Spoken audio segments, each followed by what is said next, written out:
Productions. Welcome, everybody. Tyler Yonke, LPR. Someone testified in Congress today. We're going to talk about it. It's the leading lawyer in the United States. Pam Bondi, she goes up there. I think she made a fool of herself. I had to do a show. Typically, I said, look, we're going to do Fridays. We're going to do Thursdays. We're doing Wednesday. Coming up. Senator Booker also said we should have bipartisan agreement. I think that's a great idea. We should have bipartisan agreement. How about we all come together and say, let's stop murders? How about we all come together and say, let's stop rape? How about we all come together and say, let's stop attacking pedophiles? Things are going to start happening to me now. I think Tyler is amazing. And I'm a fan of this show. I've watched several episodes. Thank you, Tyler. Thank you, Tyler. You stink, Tyler. Never promise crazy a baby. Oh, I like that. That's a cool idea. Are either of you homosexuals? I go both ways. What do you think? You mean like flaming or? No, we're not homosexual, but we are willing to learn. But I do wonder for others, in other cases, whether libertarianism today is just an excuse for many on the right to act selfishly. Look at me. And then some fat asses in Washington started having opinions. The Olympic Committee started having opinions. You bitch, I know you. You started writing your opinions. And it just makes me wonder, you're dead, bitch. You know, why are you doing this to this poor guy? I don't care. I'm a libertarian.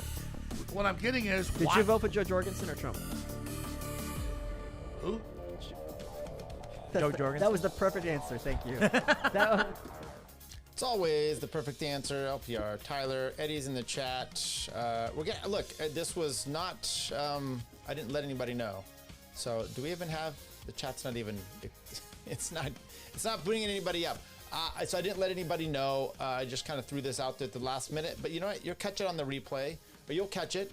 We're cruising along. I hope everyone's having a good Wednesday. It's really crappy weather out here. I'm not even drunk, and I'm having trouble speaking. I'm not even drinking alcohol. We'll get to it, everybody. We're going to talk about some anti-Semitism stuff. I really want to go down the Carrie Prejean. She's Boller. She kind of made a splash on the scene with her religious liberties stuff, and it's exactly what I personally would want. And maybe some people are shocked and appalled by it. But we're going to play a little bit of that. But then we're going to play clips of Pam Bondi. And these congressional hearings are always interesting to me because they're just performative. Okay, they're always for performative stuff. There we go. Now the chat's populating. We got our no state in here. No to state. No to state. Welcome in. Oh, you can't. I gotta fix that one. It does do the regular background. We'll do the full chat here. The stuff, the congressional hearings are all performative. They're performative for the person asking questions. They're usually performative for the person answering, and you're going to see that even more. But I do think first, and this is a weird one because I'm not a fan of Pam Bondi, and I don't think she's defensible what she's going to be saying or what she's done. My dog's whining. But then you have a problem of there's people that you just despise on the left for the most part. There's some on the right, and they're getting some gotchas on her, and so you're kind of like, but then some of the gotchas aren't always as you would expect. Okay, I want to go right to let's. I'm gonna play some clips first. They had this religious liberties thing here. Council, I guess it was something. It was under oath even, and this lady Carrie Prejean Boller goes on there, and now she's pretty much. I don't know if you'd call her a Candace fan, but she's kind of in that vein. And so this is a, hang on, let me, we're going to play, I don't know if I'll play the full 7 minutes here because I really want to get to Pam Bondi, but let's just start, let's do it 1.25. So it's a whole thing about religious liberties, and there's people from all different walks of life. And she's on this council, and spoiler alert, she's now been fired. Who created those encampments say that they were protesting the killing of tens of thousands of Palestinian civilians in Gaza and their university's financial ties to that war. So I need to ask you, in a country built on religious liberty and the First Amendment, do you believe someone can stand firmly against anti-Semitism, including what you experienced, and at the same time condemn the mass killing of Palestinians in Gaza, or reject political Zionism, or not support the political state of Israel? Or do you believe that speaking out about what many Americans view as genocide in Gaza should be treated as anti-Semitic? Because in my view, the United States cannot and must not make loyalty to a particular theology about Israel a litmus test for protected speech or moral legitimacy. Charlie Kirk said that Jew hate is brain rot. Some people don't have brains. I'm not going to assist them in setting a double standard for the Israeli government and the Jewish people as they fight to defend themselves. These were students calling for intifada within days after October 7th, before Israel had even entered Gaza. So it's not about them and their using Palestinian civilian death, which is horrendous and horrible. They're using it as a prop. And it doesn't matter. My religious beliefs are violated. You don't get to block me because I'm a Zionist and a Jew. You want to protest Israel? Great. 100% go ahead and do it. But the university let them wear masks, even though there's a mask ban. They violated all time, place, and manner restrictions, amplified sounds. It went on for years. They kept doing this time after time again. And that's what the judge saw and said, that's not okay. They can protest, they can't block Jews, and you can't assist them in doing it. I'm really grateful that we're having this discussion because I think this is a topic that is really affecting so many Americans. Rabbi Shapiro, he's based in New York. I invited him here today, but he's not here today. He says, and I would love your opinion on this, American Jews are increasingly treated as less fully American, our loyalty questioned, our belonging made conditional, because Zionist ideology falsely claims Israel is the nation state of Jews everywhere, and that every Jew is nationally tied to it. He says, this framing is anti-Semitic at its core. It strips us of our identity as Americans, recasts us as foreigners in our own country, and arms anti-Semites with accusations of divided loyalties and collective guilt for actions we neither chose nor control. No other foreign country does this. No sovereign state claims to politically represent an entire worldwide group defined by religion or heritage and bind its members to its deeds. Yet Jews alone bear this unique, unjust burden. That dangerous lie must be rejected openly and firmly. The remedy is clear. Civic education that teaches unconditional American belonging through citizenship alone, not ethnicity, heritage, or any fabricated foreign tie. We are Americans, full stop, and we reject any doctrine that treats us otherwise. And we've played Mr. Shapiro's stuff, different podcasts. I think he's really good. He's orthodox, and he does not. He's not a Zionist, so you kind of have some backing. It's kind of like, hey, my friend's a black guy. That's what she's doing. That statement is anti-Semitic? What I'll say is that Natan Sharansky says there's three things that you shouldn't do with Israel. You shouldn't delegitimize it, you shouldn't demonize it, and you shouldn't apply a double standard. You can. Why? You shouldn't? Okay, but what if you do? Then what are you going to do about it? And is that anti-Semitic? People, we've talked about this over and over. I'm tired of this. It's a country, okay? Because then you've got other ethno states, Saudi Arabia, whatever, Islamic states out there.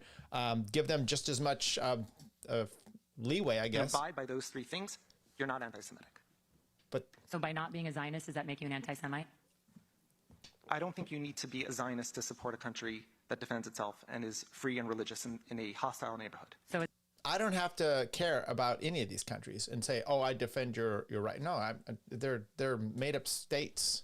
Is anti-Zionism anti-Semitism? 1 second, Carrie. Yes. It is. It is. Sorry. Yes. Now, notice this guy's interrupting her. This is, we'll get to him in a little bit. Take that point for a second. Let me back up. I didn't want to step over that answer. I didn't know you were still, both of you, still talking. So Just to be clear, is anti-Zionism anti-Semitism? Yes. It is under IHRA? Rabbi, you're up next. You're not sure? So what is the definition? I would love to speak to that. Undoubtedly, anti-Zionism is anti-Semitism, and undoubtedly, and one does not have to support the specific policies of the government of Israel, but to not support the right of Israel to exist, which is what anti-Zionists do, while not taking that same stand to the 28 Muslim countries and 13 Christian countries in this world, is a double standard, is hypocrisy, and is absolutely anti-Semitism. But they don't use those same standards when it comes to the people of Gaza, right? What about them? Well, they want to exist. They just want to exist as a Muslim state, perhaps. Are you okay with that? No, you're going to wipe them off the planet. I think it's also important that we not make Islamophobic remarks while we're here today. I would appreciate that. I mean, come on. I listened to that a few times. I don't think they were Islamophobic necessarily, but I get what she's doing. And I applaud it. Use their little tactics against them. Oh, okay. I just want to say, God forbid was anything like that said. But if you deny, notice the whoa. I mean, if you play all these clips, which we're not going to, but there's Seth Dillon, just anti-Semitism. Yes, they just call everybody an anti-Semite. But then she says, hey, no Islamophobic remarks. This guy is up in arms about it. The Jewish people are the only people that you deny the right to have its own state. That is absolutely Who's saying that? It's just, I think it's a fandom thing, right? It's, or, we talked about this, I did with D.L. Cummings. Actually, I don't know if this might have been in the green room, his dad podcast that we did the other night. But I was, it was in the green room thing. But it was talking about some libertarian philosophy, and it's perfectly fine to be okay with legalizing marijuana, prostitution. You say these are adults doing adult things. It's another to then, and this is what I saw this back with, gay pride type of, or trying to legalize it back in California.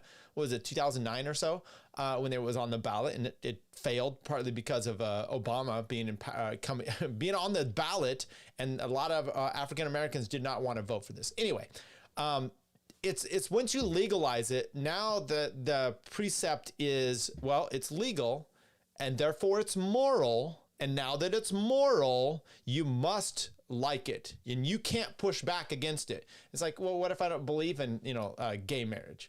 Too bad, it's legal. And as a matter of fact, we're going to criminalize you having thoughts against it. That's what this guy's doing here. That's essentially what it is, which is, it's a legal right to exist. It's an actual state. Therefore, you have to be a fan of it. This guy, I'm sure, says the most hideous, and I could just imagine, because this is how, most Zionists are, about the state of Iran, about any country that they're Muslim predominant country. Fine. I'm fine with that. You don't have to be a fan of it, right? And I could push back about all I want about the state of Israel. Zionism, though, has taken a new form. And it's not so just much that the state of Israel must exist. It's that you can't say anything about it. And if you do, you're an anti-Semite. And they wrap those two around, and it's circular just to keep trying to get standard hypocrisy Zionists and anti-Semitism. Well, as you know, I'm a Catholic, and Catholics do not embrace Zionism, just so you know. So are all Catholics anti-Semites, according to you? No, they boo her. Nice. As I said, anti-Zionism, by denying the right of the Jews to have their own state while not saying the same for any other peoples, that is a double standard. Oh, then that's fine. I'll say it about the other peoples, and then we're good, right? Hypocrisy and anti-Semitism. So just to be clear, are Catholics anti-Semites? Carrie, excuse me. I'm going to interrupt the discussion. Our committee is focused on religious liberty taken from all people, whether they be Muslims, Jews, Christians, Sikhs. We've had all those witnesses. Look at this guy. Here. This is not a commission on defining religions or calling out any theology, or this is not the commission for that. Right, but we're talking about a foreign nation, so I want to be clear on what the definition of anti-Semitism is. If I don't support the political state of Israel, am I an anti-Semite? Yes or no? They already answered. Asked and answered. According to you on the record, yes? If I don't support the political state of Israel? I don't personally label people, but what I'm saying is, if somebody has, but now he's going to label you. An anti-Zionist, if somebody says they're an anti-Zionist, they are saying about themselves that they have a double standard and hypocrisy, and they're taking anti-Semitic positions. Okay, Carrie, you feel like you have your questions in? I don't agree with that, because as a Catholic, I don't agree that the new modern state of Israel has any biblical prophecy meaning at all. So that's my stance, and I'm Catholic. Dr. Ben. Okay, there you go for that. Now, you guys are like, oh, but we don't care. Okay, whatever. So then this lady, I think this is still important shit. Then this lady, let me add this in here.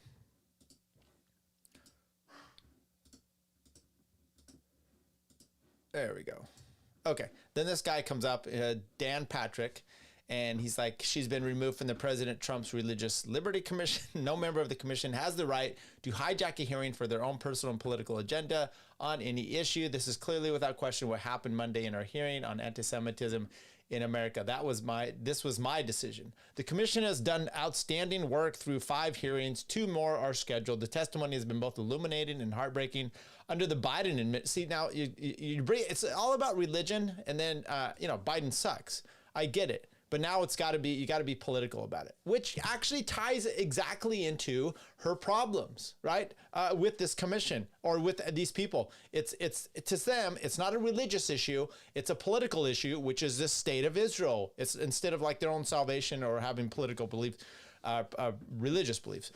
Under the Biden administration, Americans of all faiths had their religious liberty not only stolen from them, but were often punished for standing up for their faith in education, the military, the private sector, and even the ministry. Well, I would say when you're putting, what she's just had happen here, it kind of goes both ways.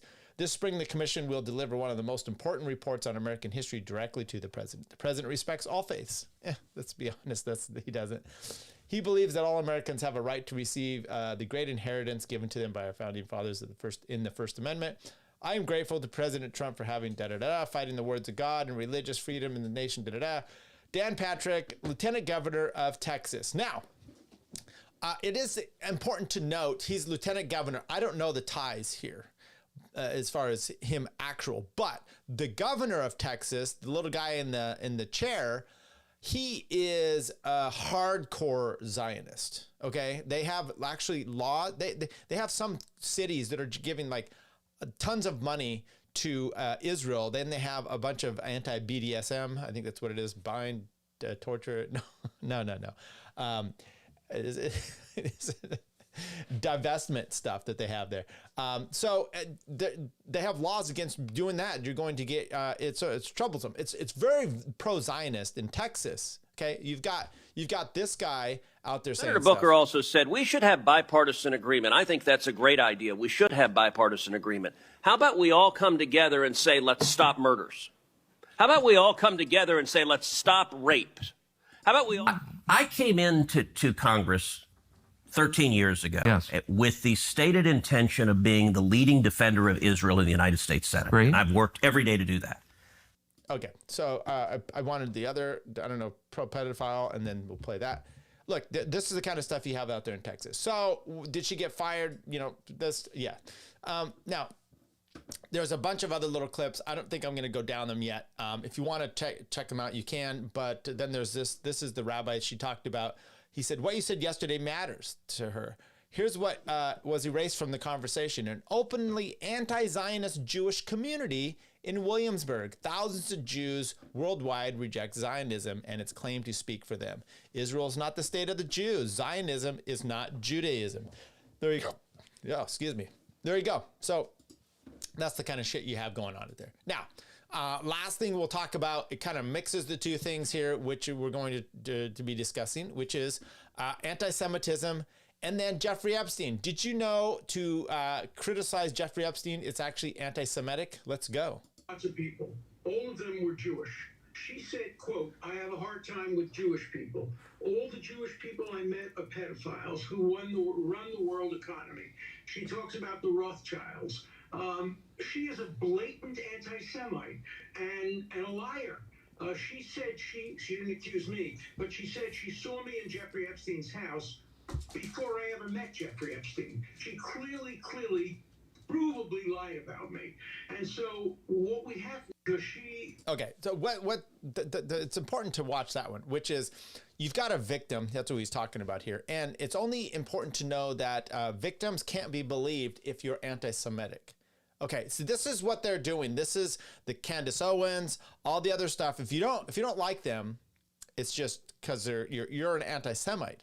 And then an anti-Semite should not, it's calling people Nazis. That's literally what the whole idea, I mean, that's actually what they're trying to do. They're just trying to say it in a little bit different way. Why don't you just call people Nazis? Just call them Nazis instead of all that. Okay, speaking of Nazis, this is the, Pam Bondi went and spoke at the Oversight Committee here in Congress. I obviously have some actual clips from it, but I wanted to play her opening statement, which I didn't have on the other clip. So let's start with her opening statement. Do 1.25 speed as we've done with everything else here. Let's go. Thank you. Thank you, Chairman Jordan, Ranking Member Raskin, and distinguished members of this committee. Thank you for hosting me here today. I'm grateful for the opportunity to answer your questions, highlight the work of our department, and discuss the most important topic of all, keeping the American people safe. A little over a year ago, I was sworn into office as the 87th Attorney General of the United States. I came into office with the goal of refocusing the Department of Justice on its core mission after years of bloated bureaucracy and political weaponization. The Department of Justice's core mission is to fight violent crime, protect the American people, and defend the rule of law above all else. While our work is never done, we have made tremendous progress to make America safe again. In 2025, we saw the lowest murder rate in 125 years. Okay, let's talk about that real quick. So, my brother-in-law mentioned this too, and I'm like, okay, so I know the feds are touting this. Is murder a state or federal crime? Now, you know, if you're going and killing federal agents in their actual duty, it could be a federal crime. Or if you're shooting up, like, you know, Oklahoma City, okay. But otherwise, it is predominantly a state crime. So if crime is dropping everywhere, is that something that in that 1 year that the feds get to take credit for? And now maybe they're like, oh, look, it's us cleaning up the cities with our ICE programs and stuff. Okay, is it? I don't know. That's nothing short of historic. If you compare 25 to 24, here's what you'll find. The murder rate is down 21%, robbery down 23%, carjacking down 43%, gun assault down 22%, ag assault, burglary, could go on and on. Got to get those numbers up. Crime is declining. This did not happen by accident. The numbers tell an important yet straightforward story. President Trump has given us the resources, the support, and the leadership to protect the American people. President Trump's policies have saved lives. I cannot think of a policy outcome more important than protecting the lives of American citizens. Can you? This trend has been especially clear in Washington, D.C. and in Memphis. These are two iconic American cities that spent years in the grip of horrific violent crime. The Department of Justice surged law enforcement resources, and the results came quickly. Crime plummeted in both cities. And I want to make one point loud and clear. We achieved those results by working with Democratic mayors. Public safety does not have a party registration. When your constituents call 911, they don't ask for political views of the responding officer. They ask for help. I have federal agents in each and every one of your districts. They're here to help, and I am here to help. Many cities and states have worked with us and taken advantage of our federal support. Some have not. Meanwhile, a few elected officials have declared that they are, quote, at war with the federal government and encouraged widespread obstruction of law enforcement. This has resulted in avoidable clashes on the streets, as you've all seen. We've seen rioters storming a Christian church. Citizens and law enforcement officers have both been endangered by reckless rhetoric. We have made dozens. She's talking about crime, and now she's talking about dangerous rhetoric. She's talking about words. Okay, so Pam Bondi is now just she's warning you. Words are criminal. Of arrest in and around Minneapolis so far, and many of them could have been avoided by simple compliance with federal law. Of course, our efforts reach beyond our urban centers. We are striking crucial blows against terrorist organizations such as MS-13, TDA, the Sinaloa Cartel, and Antifa. And as we sit here, I think you've seen the news this morning. The news is reporting that cartel drones are being shot down by our military. That's what we all should care about right now, protecting America. She just shake her head. So she's already saying this hearing is bullshit. Okay, that's what she's saying. As we seek to dismantle these drug trafficking networks that poison Americans, in 2025 our DEA agents seized more than 47 million fentanyl pills and more than 9,800 total kilos of fentanyl. That represents 369 million potentially deadly doses that can kill Americans. Meanwhile, our attorneys are fighting for President Trump's agenda in courtrooms across this country. This administration has been sued 627 times. We fought through a nonstop flood of bad faith temporary restraining orders from liberal activist judges across this country. America has never... I thought she started this by saying politics doesn't matter. Too many people come up here and talk about their side too much. And then here she goes. We're seeing this level of coordinated judicial opposition Never. towards a presidential administration. It is not only an unlawful attack on the executive branch's authority, but a serious attack on the democratic process. In spite of this unprecedented judicial activism, we've attained 24 favorable rulings at the U.S. Supreme Court, their emergency docket, and even more to come. We've done so while ending the weaponization of the prior administration by dropping FACE Act prosecutions, exposing the Arctic frost scandal via congressional disclosure, thank you, Chairman, and restoring one tier of justice in this country. Patrick. To address the Epstein files, more than 500 attorneys and reviewers spent thousands of hours painstakingly reviewing millions of pages to comply with Congress's law. We've released more than 3 million pages, including 180,000 images, all to the public. Why did Congress have to pass a law to do this, Pam Bondi? While doing our very best in the time frame allotted by the legislation. Yeah, they had to put time frames on it and had to make it quick because you've been shit in the bed for so long. To protect victims. And if you brought us a victim's name that was inadvertently released, we immediately redacted it. All members of Congress, as you know, what about co-conspirators? Are invited to visit DOJ to see for yourselves. I want to take a moment to acknowledge the Epstein survivors who are here today. I'm a career prosecutor, and despite what the ranking member said, I have spent my entire career fighting for victims, and I will continue to do so. I am deeply sorry for what... She spent about 2 years as a registered agent of Qatar as well. Any victim has been through, especially as a result of that monster.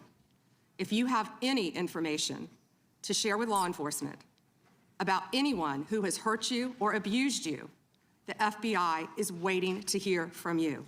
There's a lot of, Pam, there's a lot of evidence in the files you just had. There's a lot of stuff in there.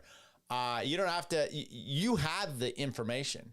You know, I think I talked about this last week, and I talked about it on with Alan Mosley, which is, you know, statute of limitations. And I'm like, you know, typically people are like, are you going to, one, statute of limitations for kid crimes like that? Usually there aren't any. But two, usually they're like, you're giving information to the government to then prosecute. This is the government having it, giving it out. And now everyone's like, right there, right there. And they're like, why don't you let us know if we find anything?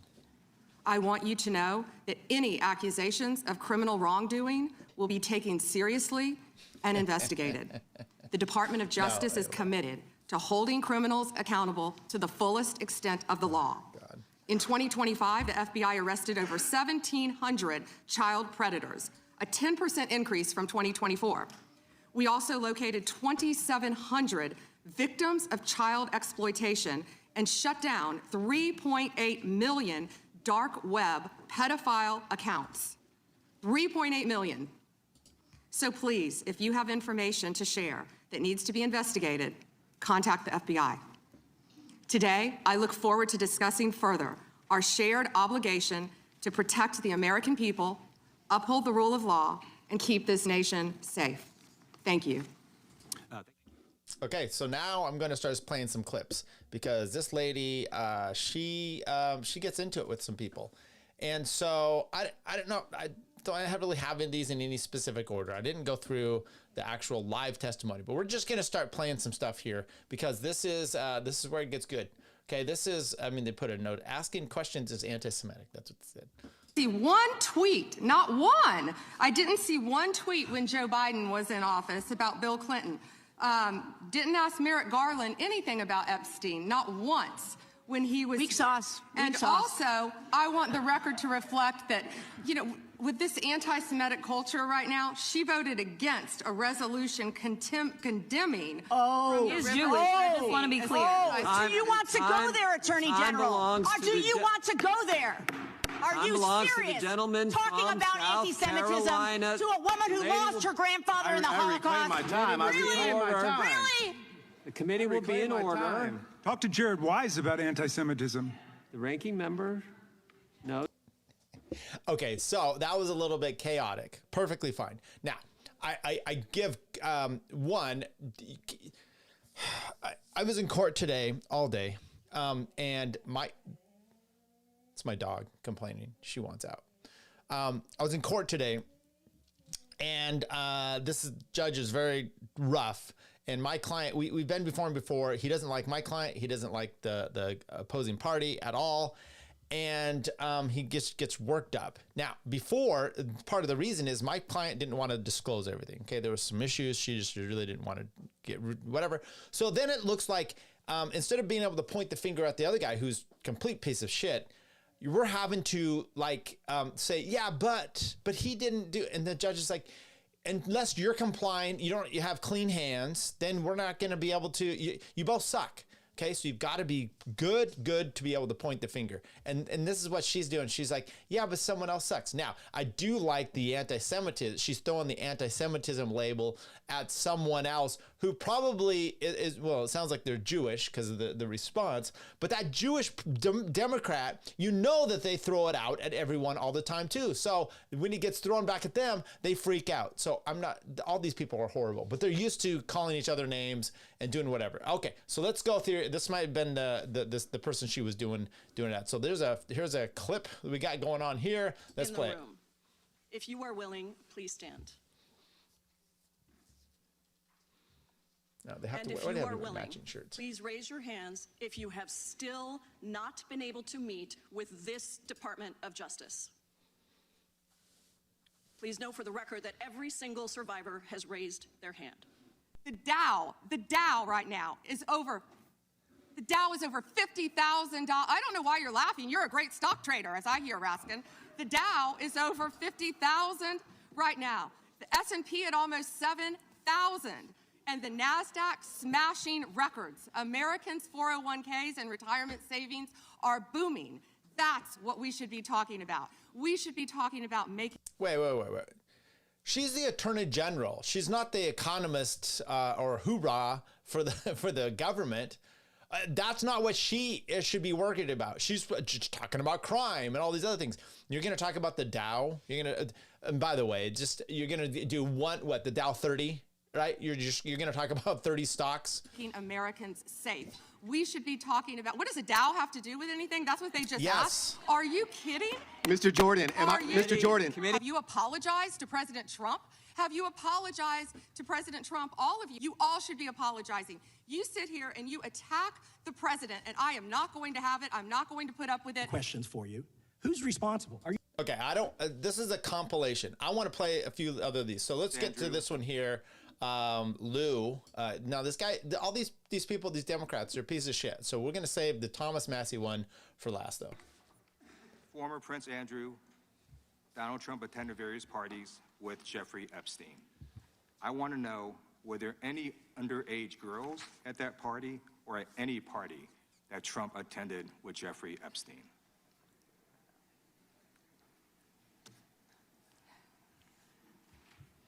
This is so ridiculous, and that they are trying to deflect from all the great things Donald Trump has done. There is no evidence that Donald Trump has committed a crime. Everyone knows that. This has been the most transparent presidency. He's the one that asked that those files I'm reclaiming my time.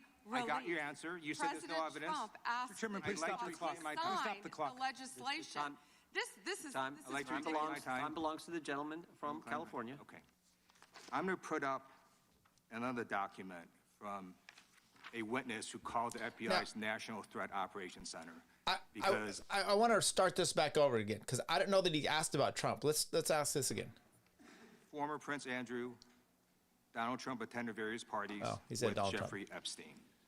Okay. Put up he did say it. Another document from a witness who called the FBI's National Threat Operations Center because I believe you just lied under oath. Oh. There is ample evidence in the Epstein file. Don't you ever accuse me of a crime. I believe you just lied under oath, and this is on videotape. You said she's no so evidence of crime. thin-skinned. I'm showing you. Here is a witness statement who called into the FBI's Threat Operations Center. He drove Donald Trump around in a limo. He overheard what Donald Trump said to Jeffrey on his cell phone. He was so angry, he was going to stop the limo and hurt Donald Trump.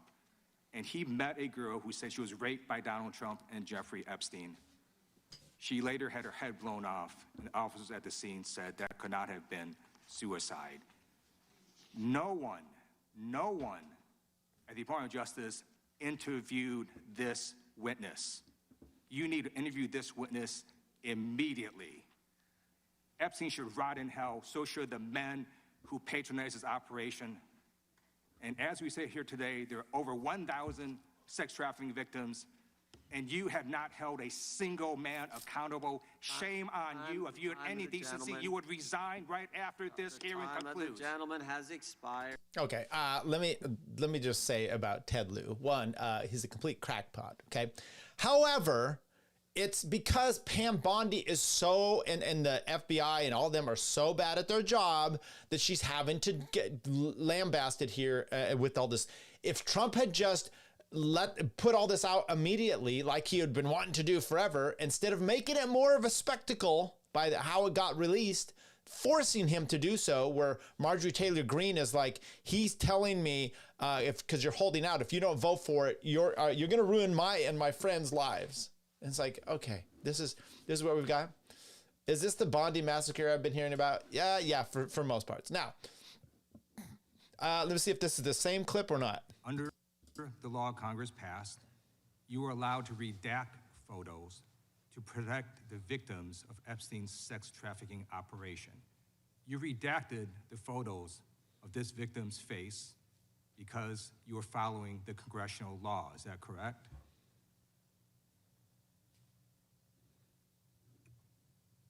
I'm sorry, that we redacted the victim's Because you were face? following the congressional law, correct? Yes. Okay. You have now established that please put the photos back up, that we are looking at a sex trafficking victim. Under the Federal Victims Trafficking Protection Act, not only is Jeffrey Epstein guilty, but anyone who patronizes Epstein's sex operation is also guilty of a crime. That's why I find it absolutely despicable that you sought to protect Epstein's clients, like former Prince Andrew. Last July, you closed the case on Epstein's abusers. The July 2025 memo from your Department of Justice stated, quote, "We did not uncover evidence that could predicate an investigation against uncharged third parties." These two photos, please put the photos back up. These two photos staring you in the face are evidence of a crime and more than enough evidence to predicate an investigation against former Prince Andrew. So I ask you, Attorney General Pam Bondi, why did you shut down this investigation last July, and why have you not prosecuted former Prince Andrew? I don't believe you asked Merrick Garland these questions when he was Attorney General and set before. I agree with This is hey, the guy before me was horrible at his job. I come in here, I want to do just the same job. You didn't ask him these questions. Now, I don't know, looking at am I missing something? It's two dudes right there. Is this proof positive that this is trafficking? I don't know. Is it? But questions when he was Attorney General and set before. I agree with you. You twice. I'm reclaiming my time. I agree with you. I agree with you. During the Biden administration, I called for people looking at Epstein files. Merrick Garland dropped the ball, as did Attorney General Bill Barr, as did Alex Acosta, a whole string of failures. But you are in charge. You have the power to change things, to hold these men accountable, and you're doing the opposite. You're protecting them. So I want to move on to another man. Can I answer Donald that, Trump. though? I want to move on to another Can I answer your question? Okay. He wants to. Let's see if there's more of this. You answered the question. You're saying no. I love this. I want to discuss another man, Donald Trump. It's like she doesn't know the process. Yes, this is how it happens. They interrupt you. They ask performative questions because you suck at your job, and then they call it out, and you just have to go there. If you had done the right things at the right time early on, you remember the binders, right? That wasn't the right thing. The binders weren't the right thing, but you were trying. You were trying really hard, young lady. Okay. Thank you. Which one is this? This is more crimes. Merrick Garland have these questions. Let's see who this one I'm is. going to show you two photos of former I think we've already played that one. Let's try this one. Have the Epstein victim survivor. I can't listen to this guy without remembering. I think this is the guy that said, Puerto Rico, he was talking to a general. Are you worried it's going to capsize? And the guy's like, what?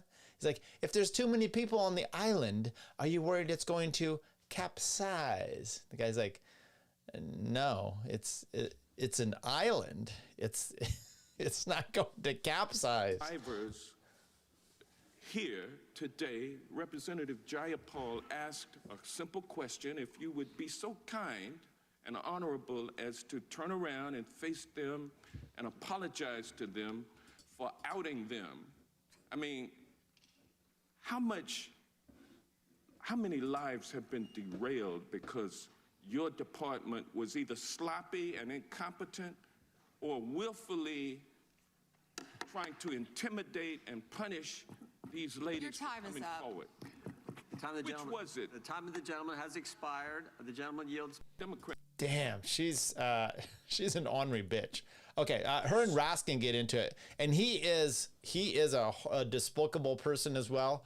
But we're just gonna keep going. I don't know why this one didn't come out display. It says, but this is from JC. Let's see here. Let's try it. No, it's not gonna work because I have a white background. There we go. No, it didn't come in through there. There we go. This one. But you can't see it. But JC said, Pam was the one hyping herself and the admin up on the Epstein evidence. Now it's, well, Merrick Garland didn't do anything. Yeah, well, actually, it's not quite that, but maybe it's worse, which is she's saying, you didn't complain before. It's like, okay, politics, people get there, whatever. He let his time expire by talking so slowly. Yeah, we should, I will have to look that one up. The capsize. Okay, let's keep going here. Raskin. That will be your legacy unless you act quickly to change course. You're running a massive Epstein cover-up right out of the Department of Justice. You've been ordered by subpoena and by Congress to turn over 6 million documents, photographs, and videos in the Epstein files, but you've turned over only 3 million. You say you're not turning over the other 3 million because they're somehow duplicative, but we know that there are actual memos of victim statements in there, and you also took down the Department of Justice's prosecution memo from 2019. So it's clearly not all duplicative, but even if it were, why not release it? Just release all the duplicative stuff.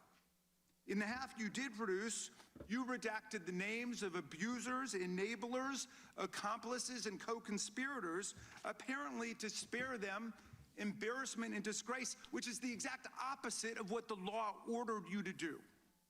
Even worse, you shockingly failed to redact many of the victims' names, which is what you were ordered to do by Congress.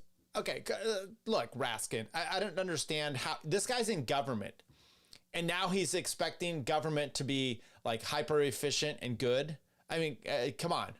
One, she's pathetic. Two, you don't this isn't a for-profit company who's going to get screwed over by so she doesn't do it. Okay, well, we do have some solutions is what might happen. But here, wait, let's look. Who's this guy in the background over here? Who's this guy? This is like one of those JD Vance, one of those JD Vance fake meme guys or something. Or is that what's his name? His brother, football brother? Had come forward publicly, but many had not. Many had kept their torment private, even from family and friends, but you published their names, their identities, their images. Damned if you on do. Thousands of pages Damned if you for don't. the world to see.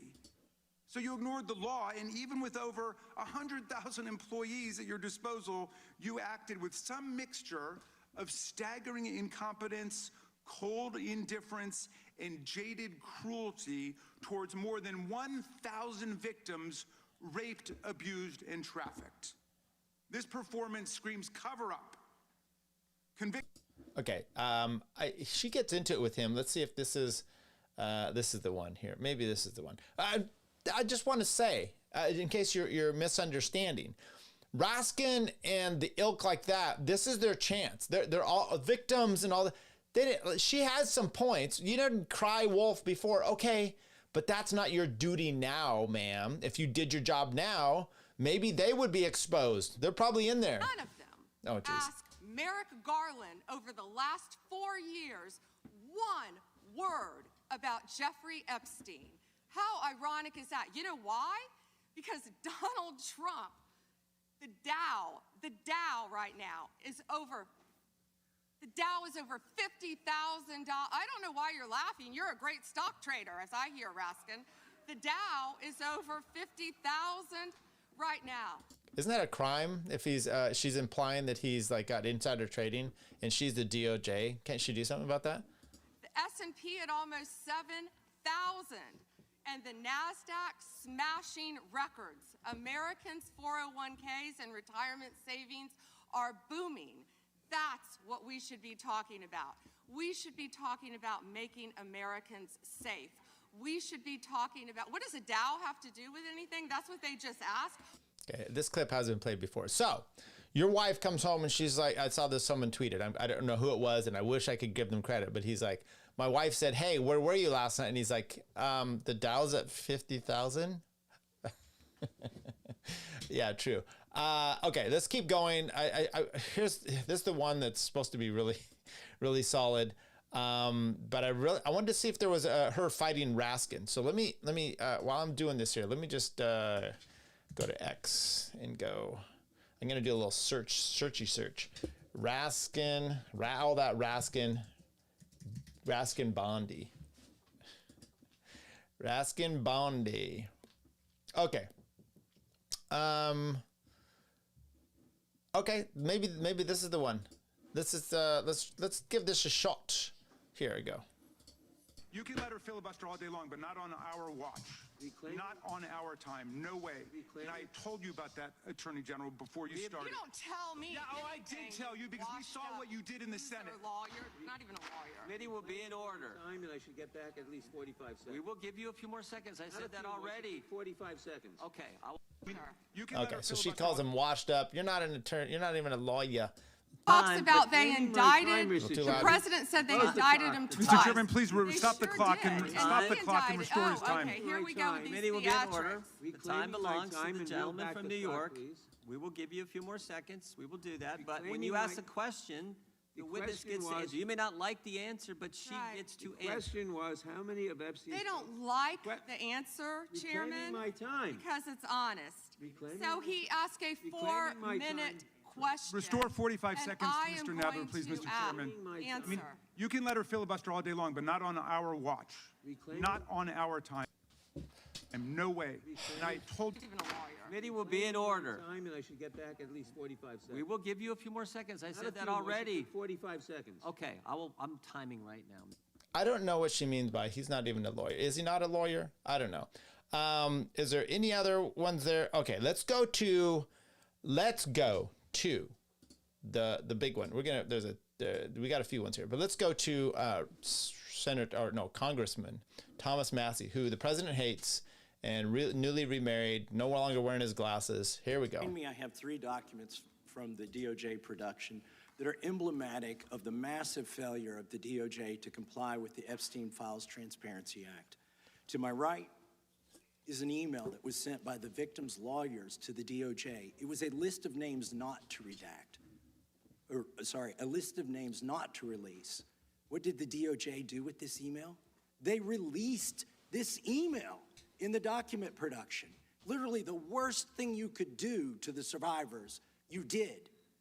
And they're getting phone calls. A lot of these people didn't want to be known.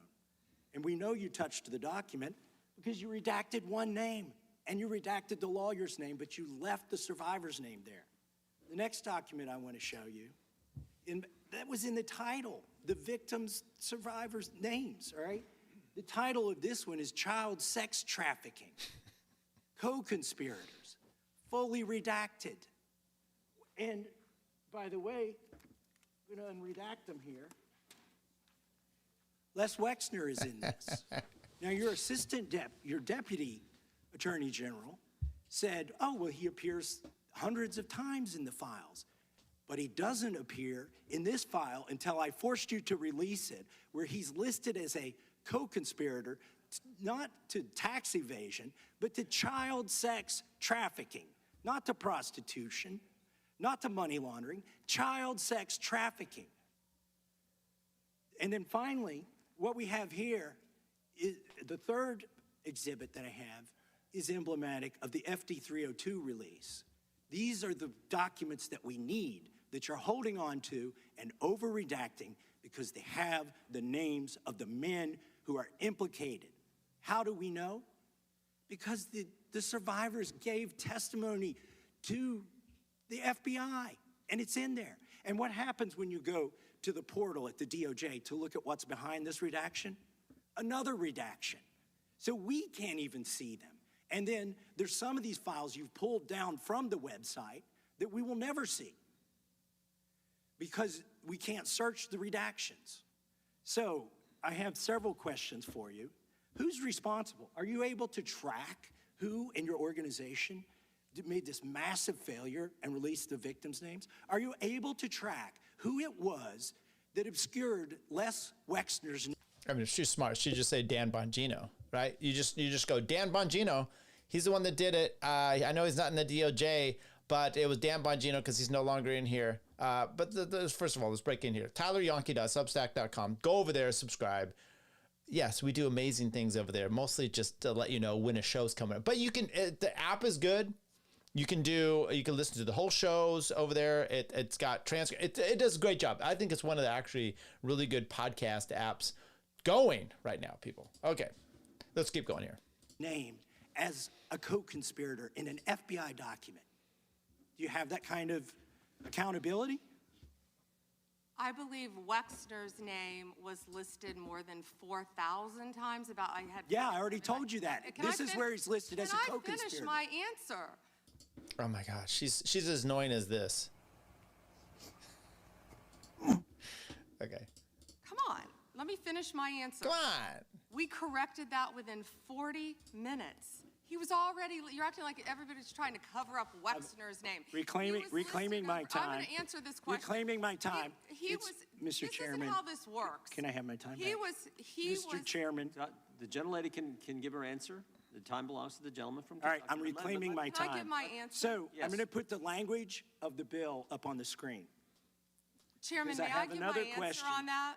It's a political joke, and I need to give my answer on that. We'll let the Attorney General respond, and then the Let's listen to her. Chairman, may I give my answer on that? It's a political joke, and I need to give my answer on that. We'll let the Attorney General respond, and then the gentleman can move to his next question. It's my time. Within 40 minutes, you asked me a question. Within 40 minutes, Wexner's name was added back. Within 40 minutes of me catching you red-handed. There was one redaction out of over 4,700, and we invited you in. This guy has Trump derangement syndrome. He needs to get. You're a failed politician. You need to get on these matters. This is insanity. This is I'm sorry. This is crazy lady stuff going on here. He's a Trump derangement syndrome. What does that have to do with any of this? All you're doing is bringing Trump's notoriety back into play here, okay? Trump didn't want it. This fallout started, COVID stuff when he's pushing back. But it really, remember, the last election, he endorsed Massie. But now Massie's going after, this kind of stuff. And Trump doesn't like it because, as he told Marjorie Taylor Greene, it's going to implicate me and my friends. Trump derangement syndrome, that's what she's got. You're a failed politician. He's literally in Congress right now. He's never lost a race. We'll see what happens coming up. Chairman, please restore his time and remind the witness of the rules here. There is no credible information. None. If there were, I would bring the case yesterday that he trafficked to other individuals. Is that your position as well? My position is any victim who comes forward, of course, we would love to hear from them. 1-800-CALL-FBI. Did you ask Merrick Garland that the last 4 years? Did you talk about Epstein? I am reclaiming my the time. last I'm glad 4 you're years? asking about Merrick Garland. You don't get to reclaim because time this when is you don't- bigger when than you can't- Watergate. when I don't answer a question the this way you goes want. over 4 administrations. You don't have to go back to Biden. Let's go back to Obama. Let's go back to George Bush. This cover-up spans decades, and you are responsible for this portion of it. And that's where the She's so dumb. She doesn't know who she's talking to. It's like, it's Thomas Massie. You don't think he brought stuff like this up? You don't think he did? I mean, I don't know if he did. I'm assuming he has. I want to know, at what point did the FBI and the DOJ decide that Lex Wessner was not a co-conspirator? Because our Epstein Files Transparency Act requires you, please put it back on the screen, please, to release the internal decision about whether to prosecute him or not, and it's not in the files, and it's not in the files for any of these other men. Time of the gentleman has expired. May she answer? And he's a hypocrite because he voted against the ban that we were talking about on deep fake AI porn. Only 2 people voted against it, and you were one of them, hypocrite.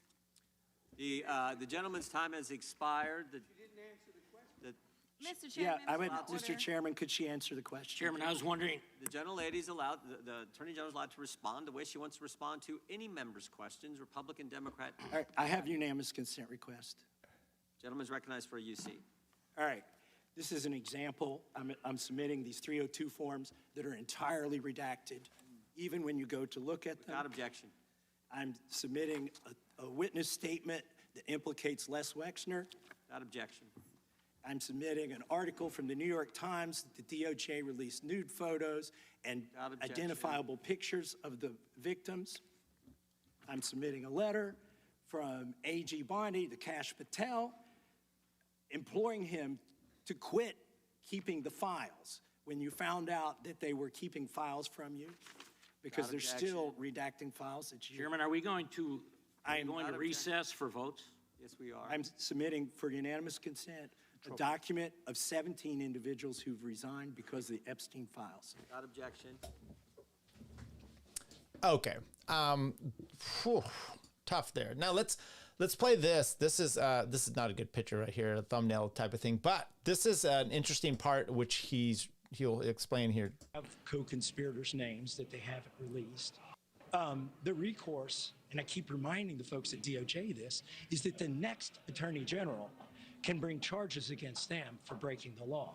I think that's what's compelled them to produce 3 million documents, and now they're claiming that it's incompetence. Like, their defense today is incompetence for why they haven't given us all the documents they should, why they have over-redacted in the case of co-conspirators, and why they failed to redact the names of the victims. Can I just ask what it's like to have the victim of... Can I just ask what it's like to have Pam Bondi up there, this famous attorney who is really shitty at her job? I mean, come on, you've got to be able to deflect better. You can't just call names. She's too much in the Trump sphere, right? Where you think you could just like insult someone and then you're going to be back. And you know what? There's probably the cat turds out there of the world. They're probably just loving this. Oh, look, she just burned it. But she didn't do anything. She didn't do anything of substance. Now, let's see what, and by the way, I haven't played all of her 4-hour testimony. She looked like she was getting a little haggard there at the end. But let's see what Tim Pool had to say about her performance tonight. Any slack? Now that we know that they've covered up the conspirator documents, there's a document saying that they were investigating co-conspirators Epstein. There's photos and videos of minors and children. Dan Bongino was like, look, a lot of these things were hearsay and, you know, fake tips that were uncorroborated. All of that is true, but there's still no excuse for them not exposing these deep, dark, corrupt pedos. Like, I can understand. I can understand Bill Gates didn't do anything criminal. If it is true that he got an STD from Russian hookers and gave it to his wife on accident, that's not illegal. He got divorced. I can understand why it's embarrassing.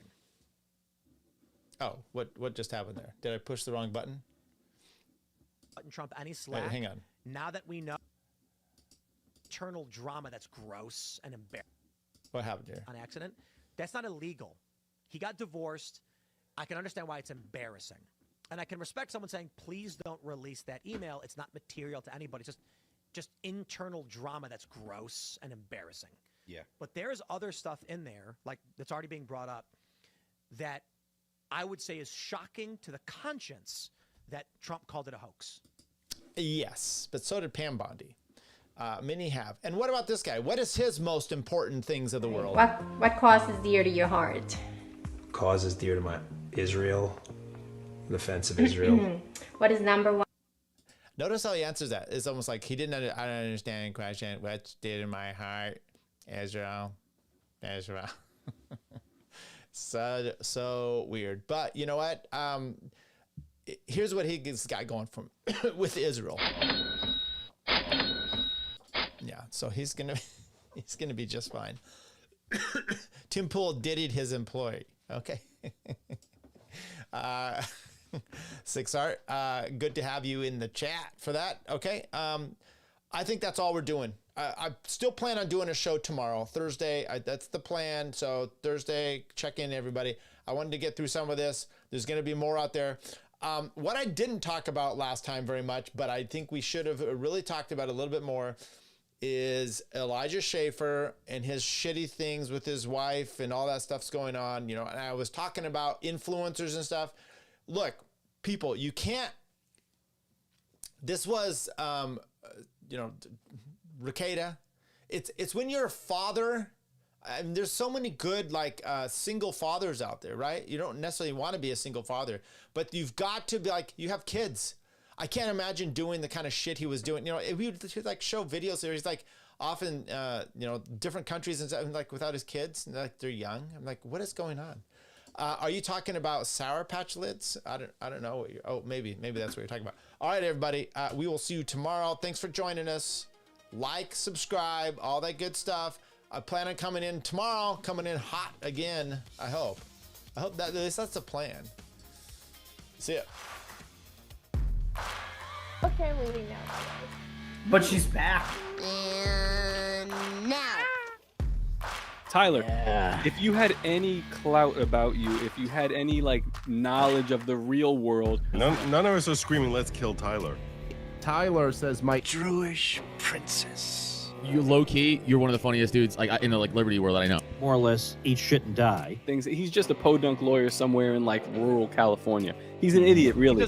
Takes a tough man to make a tender forecast, Nick. I guess that's me. Keep fucking that chicken. Do you see what he just did to Tyler? I feel like you don't get the appreciation for your humorous wit. What are you talking about? I didn't say that. Why don't you argue with something I said, you dumb bastard?